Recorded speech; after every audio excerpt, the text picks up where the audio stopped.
Buenas tardes, mi nombre es Juan Manuel Cuadro Bellojín, hago parte con el grupo de María Elvia Cano y César Alberto Parra. Les estaremos hablando de la educación comparada en América Latina, una investigación documental sobre la problemática educativa de estos países, especialmente entre Panamá y Colombia. Lo primero que tenemos que reconocer es que la región no tiene características homogéneas, es una región diversa que posee diferencias geográficas, climatológicas, de diversos grupos sociales y culturales, de una configuración de una estructura social, de una distribución de una riqueza, de unas costumbres y de unos idiomas totalmente distintos, igual que sus sistemas educativos. Los inicios de la educación comparada en América Latina tenemos que situarlo entre los años 40 y 60 de este siglo XX que pasó, cuando con escasa producción empezaron a aparecer algunos elementos. Ya entrados los años 70 aparecen algunas obras de los argentinos Ángel Diego Márquez y Gustavo Sirigliolo sobre aspectos importantes de esta disciplina. Muy entrados los 80 aparecen algunos discursos, algunas prácticas, algunos debates sobre la educación comparada. Pero en los años 90, cuando se empiezan a dar una serie de reformas a los sistemas educativos de América Latina, producto de la presión, de la imposición del Banco Mundial, del Banco Interamericano para el Desarrollo, de la ONU, etcétera, es cuando realmente empiezan a aparecer elementos importantes. La realidad es que América Latina no ha desarrollado una tradición continua y robusta de la educación comparada como disciplina académica. La disciplina no ancló en el desarrollo académico consistente y sostenido a lo largo del tiempo. También tenemos que decir que los sistemas educativos de América Latina tuvieron un ritmo y una estructura diferente a los de los países europeos. Muchas de esas diferencias se originan de que la región incorporó el proyecto de la modernidad demasiado tarde. También tenemos que decir que los sistemas educativos de América Latina van a terminar de contribuir a la integración nacional y a la homogeneización social y cultural de estos pueblos. En este contexto se produce una revitalización de los estudios comparativos en América Latina desde diferentes ópticas.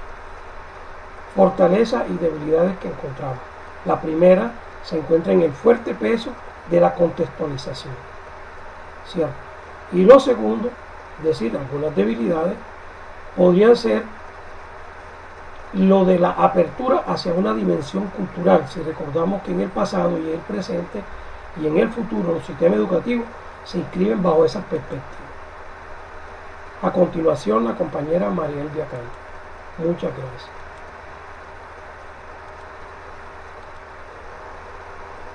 Bueno, muy buenas tardes. Gracias, Juan. Sí, en esta ocasión vamos a hablar igualmente de algunas generalidades de la problemática educativa en Panamá y Colombia. Recordemos que Panamá y Colombia alguna vez formaron una sola nación, un solo país, y hace muy pocos años fue que Panamá pues se independizó de Colombia como tal.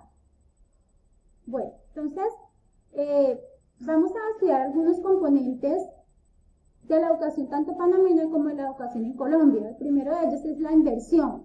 Miremos que en Panamá se invierte solamente el 3.3% del Producto Interno Bruto en educación, mientras que en Colombia la inversión es del 3.7% del Producto Interno Bruto en inversión en educación. Digamos, la diferencia no es mucha, es de 0.4% en la inversión, pues siendo Colombia el país entre Panamá que más invierte pues en este tipo de educación. De acuerdo a eso también vamos a estudiar el componente de la infraestructura escolar. Miremos que en Panamá en los últimos años pues se ha llevado a cabo o se ha invertido en infraestructura escolar.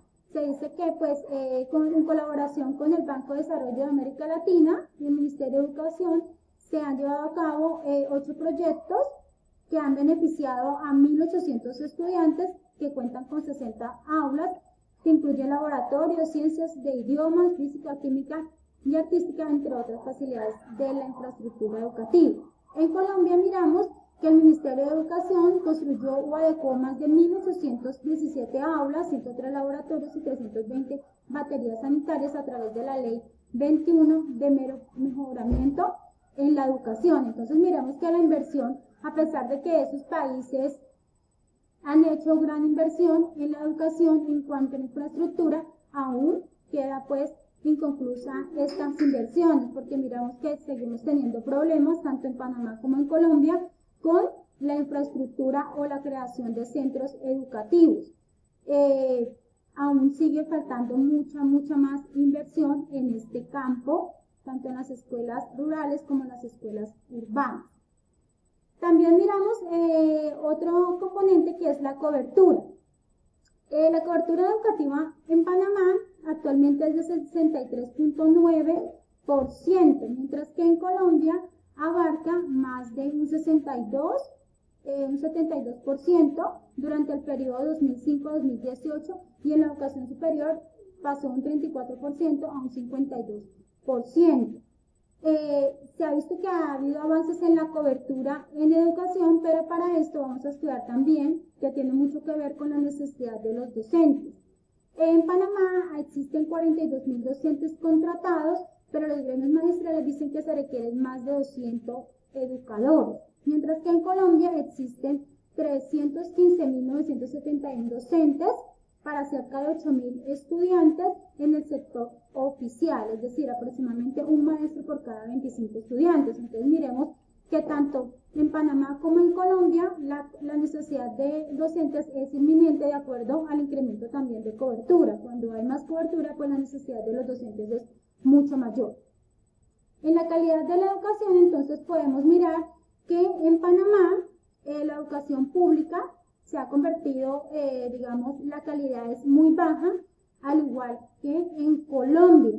Lo que mide, digamos, esta calidad de la educación, que son las pruebas PISA, las pruebas Saber y otras pruebas que hacen en los diferentes países, pues, digamos que no es tan buena, de acuerdo también, porque en el nivel, digamos, en Panamá se requiere más falta de inversión en investigación y desarrollo.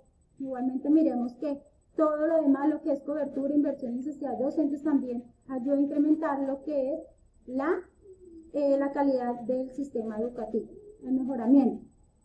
En evaluación, tanto Panamá como Colombia pues han ocupado no puestos muy altos, se encuentran de hecho entre los últimos puestos que posicionan pues a los países con mayor calidad educativa. Entonces miremos que por lo menos en Panamá ocupa el puesto 79 de 79 países evaluados en lectura crítica, ciencias matemáticas, que va pues por debajo de algunos países que son muy buenos como China, Singapur y Macao. En Colombia también tiene calificación muy baja en las pruebas PISA, que son las que miden, digamos, el nivel de calidad de la educación entre los países, encontrándose pues Colombia en el puesto 58 de 79 países evaluados. Y todo esto pues lleva igualmente a mirar algo muy importante, que es la deserción escolar, y más que todo en este tiempo de pandemia. Entonces miremos que en Panamá, la deserción escolar en Panamá es de hoy del 40%, de ahí que pues el Ministerio de Educación, Meduca, pues requiere o debe implementar medidas que frenen esta situación. En el 2019 hubo 14.023 desertores según el Ministerio de Educación de Panamá, y pues el país está en condiciones de frenar esto y dar, digamos, o brindar algunos medios que pueda hacer que estos niños pues no deserten del colegio.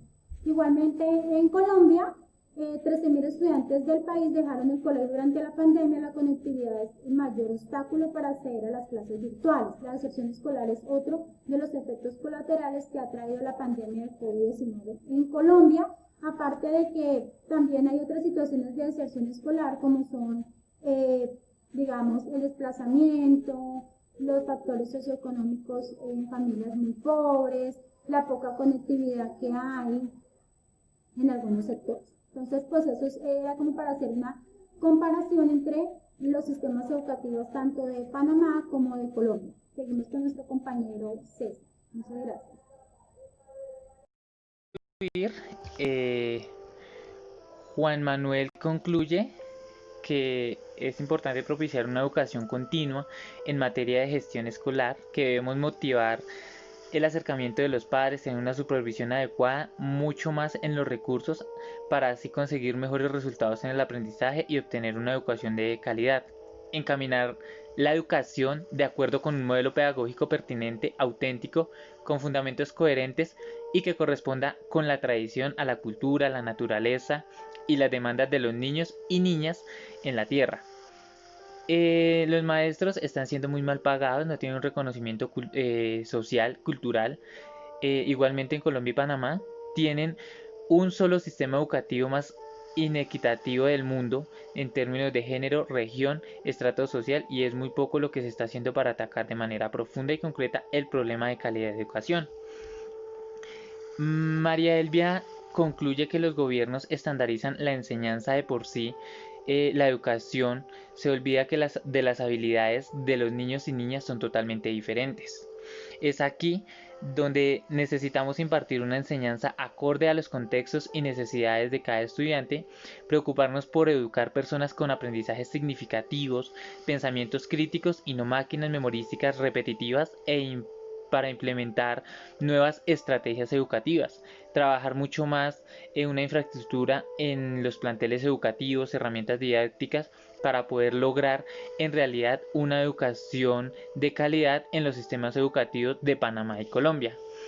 Finalmente, yo concluyo que es importante que los gobiernos impartan gran apoyo para las instituciones educativas públicas, puesto que son los primeros lugares de formación del ser humano, donde en dichos establecimientos se trabajan temas de gran importancia para los aprendices, donde se motive a pensar, inferir, exponer, criticar los temas en contexto que los acerque a la realidad que se vive en Latinoamérica a nivel mundial. Los proyectos pedagógicos deben estar enfocados en el aprendizaje significativo para los estudiantes, que los transforme, los lleve a ver la vida y su entorno desde diferentes puntos de vista, eh, existiendo lograr así de esta manera una mejor calidad de vida gracias a la calidad de educación recibida.